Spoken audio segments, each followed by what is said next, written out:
Best narrative. For outstanding storytelling and narrative development in a game. Our choices are What Remains of Edith Finch, Nier Automata, Hellblade: Senua's Sacrifice, Wolfenstein 2, and Horizon Zero Dawn. Larry talked me to freaking death like he does with a couple different things. That's not a bad thing. I mean, at least it's not boring. It ain't boring, but like, what was that? Hellblade? Yeah. Yeah, Hellblade: Senua's Sacrifice. Ooh. That right there, because we're talking about story, right? Yeah. Yes. Best story. Best narrative. No pun. Hell of a storyline. Like, I love the way that messed. Nah, it wasn't all that good. Now I think all of these, for the most part, from what I know, have pretty good stories. But it's just that one. It's like when I take like one of those freaking high test or whatever, like the little standardized test. That one, Hellblade, just jumps out at me then. And I'm guessing that's my pick. I don't know. Because part of me is thinking like I'm going for Hellblade, but it's like, why do I feel like Automata is going to probably win that one? Do either one of you know about the What Remains of Edith Finch? A little bit. Like as far as the narrative, like what it's about. I want to say is you sort of. I want to say you play as the detective who's going to find the titular character Edith Finch. Don't quote me on that because I want to say it's like a thriller horror. Like I know it, like some people might simple term as a walking simulator because you walk around. Looking at clues, stuff like that. I saw somebody start a playthrough of it. I just never like really just saw it. Now my personal opinion, this is another hard one. Honestly, to me, this is another hard one because you got like small. You know, you got Nier Automata, and you know how many endings that game. For those of you that don't know, Nier Automata has 26. I thought it was 27. 26 possible endings, and I don't mean you play through this same campaign and you get a different ending. Matter of fact, I won't even say an ending. There are 26 routes that you can play. That's gonna be my favorite part of the podcast. I played through the game not knowing that the first time, and I got to this whole climax and they started rolling the credits.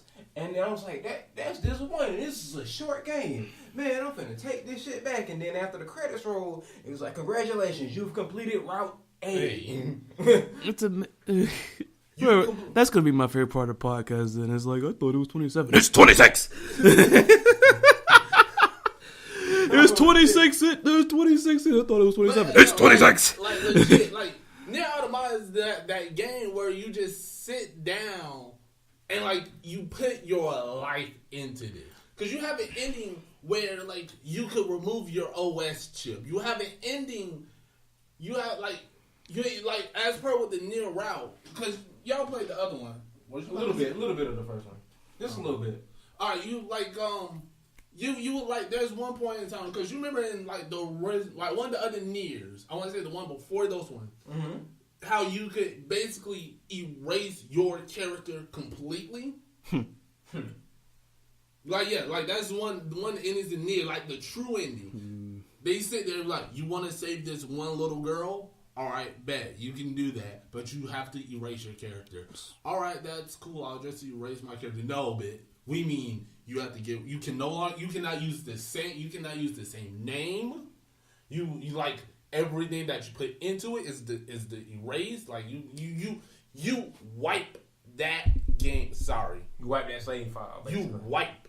Yes, like, you just wipe it. Rule 11 is on the bonies today. So I'm just taking from that is, are all of us going, well, not all, because I'm still going with Hellblade, but Nier Automata for our story is kind of what I really wish Ace Attorney was more like. Got a couple extra, like, we talked about this a little bit before. Having some endings is somewhat of a factor with replay value, especially if you're telling a good story. But just the fact that it has so many possibilities is actually pretty freaking cool. I think that's the most endings of a game I think I've actually heard, honestly. And it's not the normal, like, but thing that you would think. Because like I said, it's not that you would play through this campaign and make a few different choices and get a different ending. When you complete one route, it's like, okay, because the two main characters are 9S and 2B. So one side of the story, you play through that initial chain of events is 9S, or not 9S, but 2B.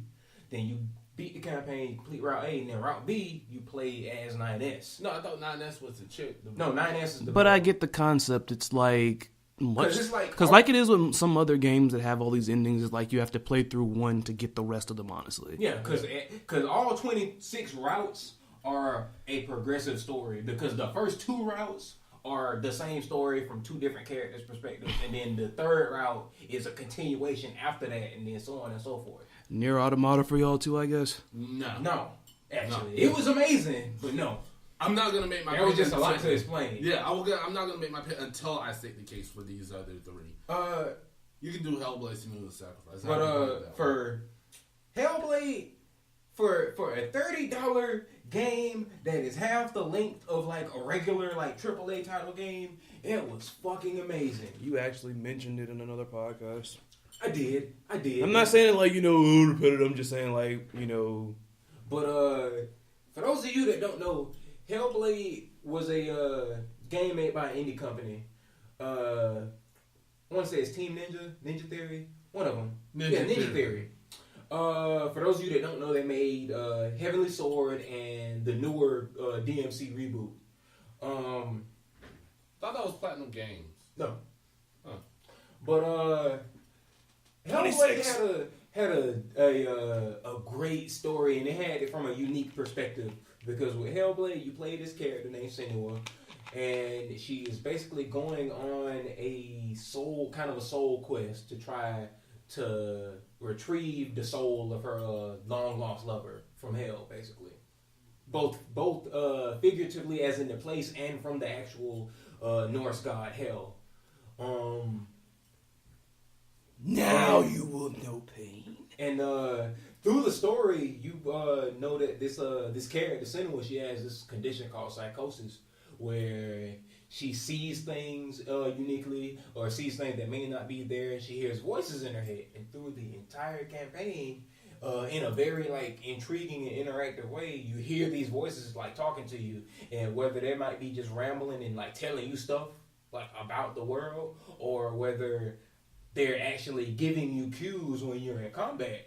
It's very unique, because there was one part I was stuck in one stage for an hour, because there was a part where you had to you literally had to look at things from a different perspective. Like if you saw a closed door that was behind a tree, and then you walked past the tree, then the door would be open.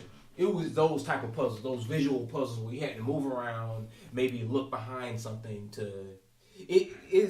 It's a great game in my opinion, because it involves a lot of thinking and seeing things in a different way. All right, now Wolfenstein 2, the sequel to Wolfenstein 1, obviously. That one, like the narrative for that one is Nazis have taken over America. Nazi Germany has won World War II? 1? 2. Okay. Nazis have won World War II, and they took over America. You play as BJ Blazkowicz in order to liberate America and make it free again. Thus the catchphrase, make America Nazi free again. Oh my God. I'm so tired. I'm glad you didn't say it. I'm tired of that mess. I'm so tired. Think about it. You said make America Nazi free again. What else does that sound like? Oh, that one. Glad you didn't say it. It random because I nearly about to say it, but I had to rephrase it solely because that is what the literal tagline was when they were advertising, which I love. Yeah, like if you go look it up, like because it made a lot of alt-right Nazi motherfuckers mad. Ooh. Fuck them. Oh, my name is the Baron. You can fight me right now, bitch. The pop-offs. Oh, yup, it's his turn. Fight It's his turn right to pop now. off. It's his turn to pop off. But yeah, nonetheless. He got that freaking that RL freaking power buff right there. But like honestly, like it was like you play through that.